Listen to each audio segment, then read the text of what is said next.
वनक्षेत्राला लागून असलेल्या शेतजमिनींमध्ये शेती करणं शेतकऱ्यांना अत्यंत अवघड झालं आहे। अमरावती जिल्ह्याच्या मंगरूळ सावळा गावातील शेतकऱ्यांची हीच अवस्था झाली आहे। वन्य प्राणी शेतातलं उभं पीक फस्त करतात, डोळ्यासमोर करतात, त्यामुळे या परिसरातला शेतकरी हैराण झालाय। त्यांनी वन्य प्राण्यांपासून पिकांचं संरक्षण करण्याकरता एक युक्ती लढवली आहे।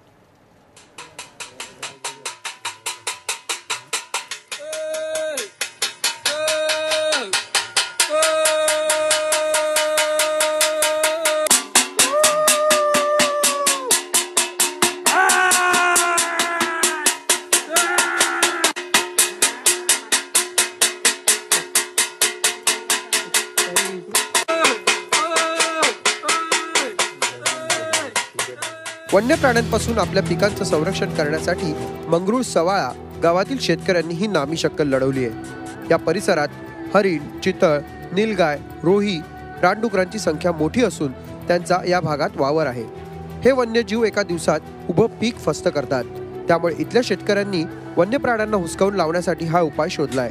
अमरावती जिल्ह्याच्या नांदगाव खंडेश्वर तालुक्यातील हा परिसर वनक्षेत्राला लागून आहे, त्यामुळे गेल्या अनेक वर्षांपासून इथले शेतकरी वन्य प्राण्यांमुळे त्रस्त झाले आहेत। जर शेती पेरली कमीत कमी 1-1.5 घंट्यात तुमच्या 5 एकराचं नुकसान करून ते चालले जातात।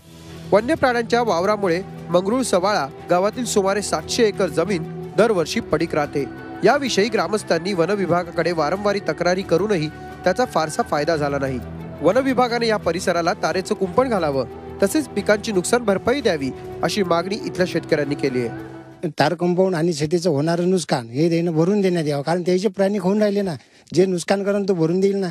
आणि शासन म्हणते शेतकऱ्याच्या पाठीशी आहे, शेतकऱ्याच्या पाठीशी आहे, तर मग हे कोण आमच्या छात्यावर बसलेलं आहे? वन विभाग सांगा ना, तुम्हीच सांगा ना खरी रिअली कंडिशन। वन विभाग आमच्या छात्यावर बसलाय, आमचा जीव घ्यायच्या माग लागले, परिवार उद्ध्वस्त करून टाकले। यांनी आमचे आतापर्यंतची 10 वर्षाची पूर्ण पिकांचं म्हणजे मोबदला देण्यात यावं, तसंच संपूर्ण शेतीला तार कंपाऊंड देण्यात यावं, नाहीतर इथला कास्तकार आम्ही सर्व मधले शेतकरी त्या परिसरातले जगू शकत नाही आणि आत्महत्या केल्याशिवाय कोणताच पर्याय नाही।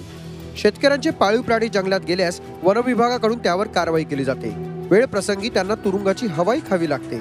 मात्र वन्य प्राण्यांनी केलेल्या नुकसानीकडे वन विभागाकडून दुर्लक्ष केलं जात असल्याचा आरोप शेतकऱ्यांनी केलाय। तर चालू आर्थिक वर्षात शेतकऱ्यांना वन विभागाकडून 52 लाखांची नुकसान भरपाई दिल्याचा दावा वन अधिकाऱ्यांनी केला आहे। तसेच वन्य प्राण्यांना शेतात येण्यापासून रोखण्यासाठी वन विभागाकडून उपाययोजना जाहीर केली जाणार असल्याचं त्यांनी स्पष्ट केलं। एक निर्णय घेतला आहे की ज्या ठिकाणी यांना जास्त त्रास आहे तिकडे यांना जंगलची सभोवताल एक यांना TCM यांना करायची आहे।